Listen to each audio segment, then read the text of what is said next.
নমস্কার বন্ধুরা, প্রতিদিনের মতন আবার একটি রেসিপি নিয়ে হাজির হয়ে গেছি।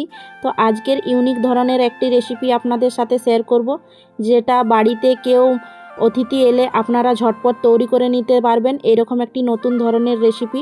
অবশ্যই বন্ধুরা পুরো ভিডিওটি দেখবেন, স্কিপ করবেন না। ভালো লাগলে লাইক শেয়ার কমেন্ট করবেন। ফেসবুক পেজ থেকে দেখলেন, পেজটিকে ফলো করে নেবেন। চলুন তাহলে রেসিপিটি শুরু করে নিচ্ছি। এখানে নিয়েছি এক মুঠো ধনেপাতা। তো এখানে এক মুঠো ধনেপাতা দিয়ে আজকে ইউনিক রেসিপিটি তৈরি করব বন্ধুরা। অবশ্যই আপনাদেরকে অনেক অনেক ভালো লাগবে। পুরো ভিডিওটি দেখবেন, ফার্স্ট থেকে লাস্ট পর্যন্ত ভিডিওটি দেখলে আপনারা বুঝতে পারবেন এই ইউনিক ধরনের রেসিপিটা আমি কিভাবে তৈরি করেছি। তো প্রথমে আমি ধনেপাতাটাকে ভালো করে ধুয়ে নিয়েছিলাম। এখন একটা ছুরি দিয়ে নিয়ে ছোট ছোট টুকরো করে নিয়ে কেটে নিচ্ছি। তো বন্ধুরা, এখানে আমি ছোট ছোট টুকরো করে খুব ভালোভাবে কেটে নিয়েছি। তো একটা জায়গার মধ্যে তুলে রেখে নিচ্ছি। আর যেহেতু ইউনিকভাবে তৈরি করে নিয়ে দেখাবো এই ধনেপাতা দিয়ে রেসিপিটি, আপনাদেরকে অনেক অনেক ভালো লাগবে বন্ধুরা। তো একটা বড় জায়গার মধ্যে তুলে নিয়েছি। এখানে দিয়ে দিচ্ছি ডিম। তো এখানে আমি ডিম নিয়েছি। তো আমি এখানে দুটো ডিম নিচ্ছি। আপনারা কিন্তু আপনাদের জরুরত মতন কিন্তু ডিমটা নিতে পারেন। তো আপনাদের কতটা পরিমাণ ডিম লাগবে সেই হিসাবে আপনারা ডিমটা নিতে পারেন। এখানে দিয়ে দিচ্ছি স্বাদ মতো নুন। দিয়ে নিয়ে এখন খুব ভালোভাবে একটা চামচের সাহায্যে আমি ভালোভাবে ধনেপাতার সাথে মিশিয়ে নিচ্ছি। তো এখন খুব ভালোভাবে ধনেপাতার সাথে মিশিয়ে নিয়েছি। তো এটা আমার ভালোভাবে মেশানো হয়ে গেছে। তো নিয়ে নিচ্ছি মিক্সির জার। তো একটা মিক্সির জারের মধ্যে আমি এখন গুলে রেখেছিলাম ধনেপাতা আর ডিম সব এর মধ্যে ঢেলে দিচ্ছি। তো এটা আমার খুব ভালোভাবে ঢালা হয়ে গেছে। এখন ঢাকন লাগিয়ে পেস্ট তৈরি করে নিচ্ছি। খুব ভালোভাবে বেটে নিতে হবে। আপনারা চাইলে এটা শিলের মধ্যেও বেটে নিতে পারেন। তো আমি মিক্সির মধ্যে খুব ভালোভাবে করে নিয়ে পিষে নিয়েছি। তো দেখতেই পাচ্ছেন এই ধরনের করে নিয়ে পিষে নিয়েছি। তো এটা আমার পিষা হয়ে গেছে। তো এটা এখন সাইডে রেখে নিয়ে এখন নিয়ে নিচ্ছি একটা বাটি। তো বাটির মধ্যে আমি প্রথমেই আগে থাকতেই তেল মাখিয়ে নিয়েছিলাম খুব ভালোভাবে। এখন যে পিষে রেখেছি ব্যাটারটা, এটা বাটির মধ্যে ঢেলে নিলাম।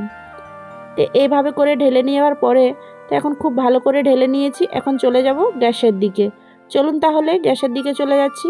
এখানে দিয়ে দিচ্ছি পরিমাণ মতো জল। জলের মধ্যে একটা স্ট্যান্ড বসিয়ে দিচ্ছি। আর বাটির মধ্যে যে ডিম আর ধনেপাতাটা ঢেলে রেখেছিলাম সেটা এখন বসিয়ে দিচ্ছি। এখন ঢাকন দিয়ে 5 থেকে 6 মিনিটের মতো ভালো করে সেদ্ধ করে নিচ্ছি। এদিকে একটা মশলা তৈরি করে নিচ্ছি।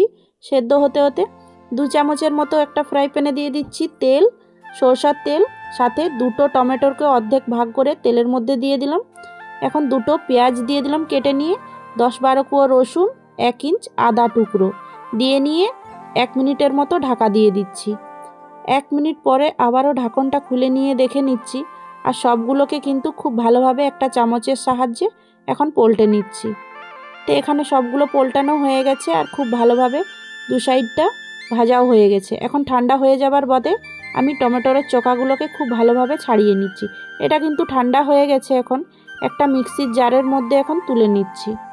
তো তুলে নিয়েছি বন্ধুরা। আর এখানে দিয়ে দিচ্ছি 3টে কাঁচা লঙ্কা।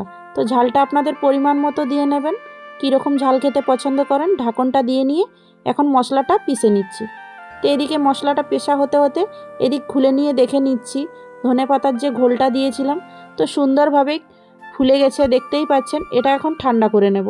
আর এখানে বন্ধুরা মশলাটাকেও পিষে নিয়েছি, দেখুন খুব সুন্দরভাবে। এটা সাইডে রেখে নিচ্ছি আর চলে যাচ্ছি এইদিকে দেখে নিচ্ছি যে ধনেপাতার ধোকাটা তৈরি করছি সেটা কিন্তু কিভাবে ঠান্ডা হয়েছে কিনা একটা প্লেট দিয়ে খুব ভালোভাবে পলটে নিলাম। তো এইভাবে হাত দিয়ে একটু ট্যাপ করে নেবার বাদে খুব সুন্দরভাবে বের হয়ে যাবে।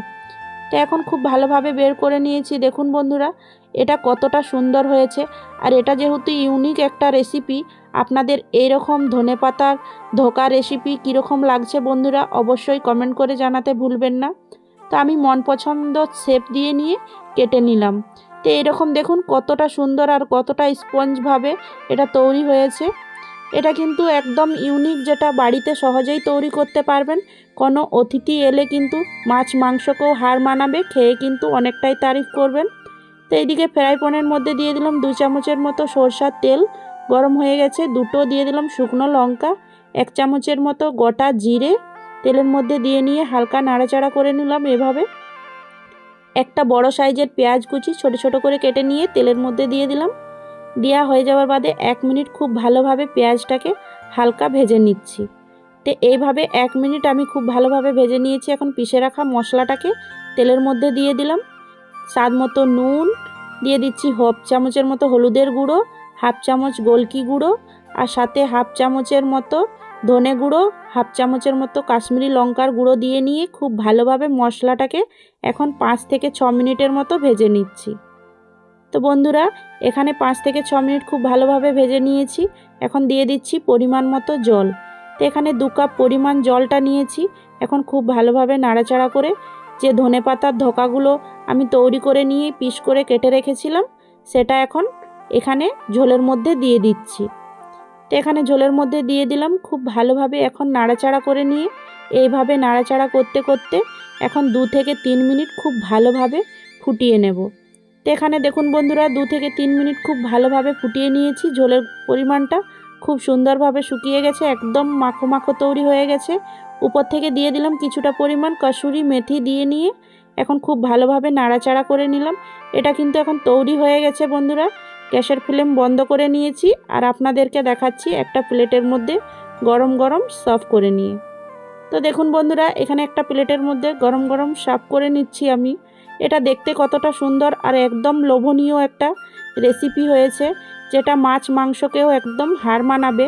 এইরকম একটা রেসিপি বাড়িতে তৈরি করলে, ধনেপাতার ধোকা রেসিপি অবশ্যই বাড়িতে একবার হলো এইভাবে তৈরি করে নিয়ে দেখতে পারেন বন্ধুরা। আর আজকের রেসিপি যদি আপনাদের কাছে ভালো লেগে থাকে অবশ্যই লাইক শেয়ার কমেন্ট করে জানাতে ভুলবেন না। আবার একটি ইউনিক ধরনের রেসিপি নিয়ে হাজির হয়ে যাব। ভালো থাকুন, সুস্থ থাকুন, টাটা।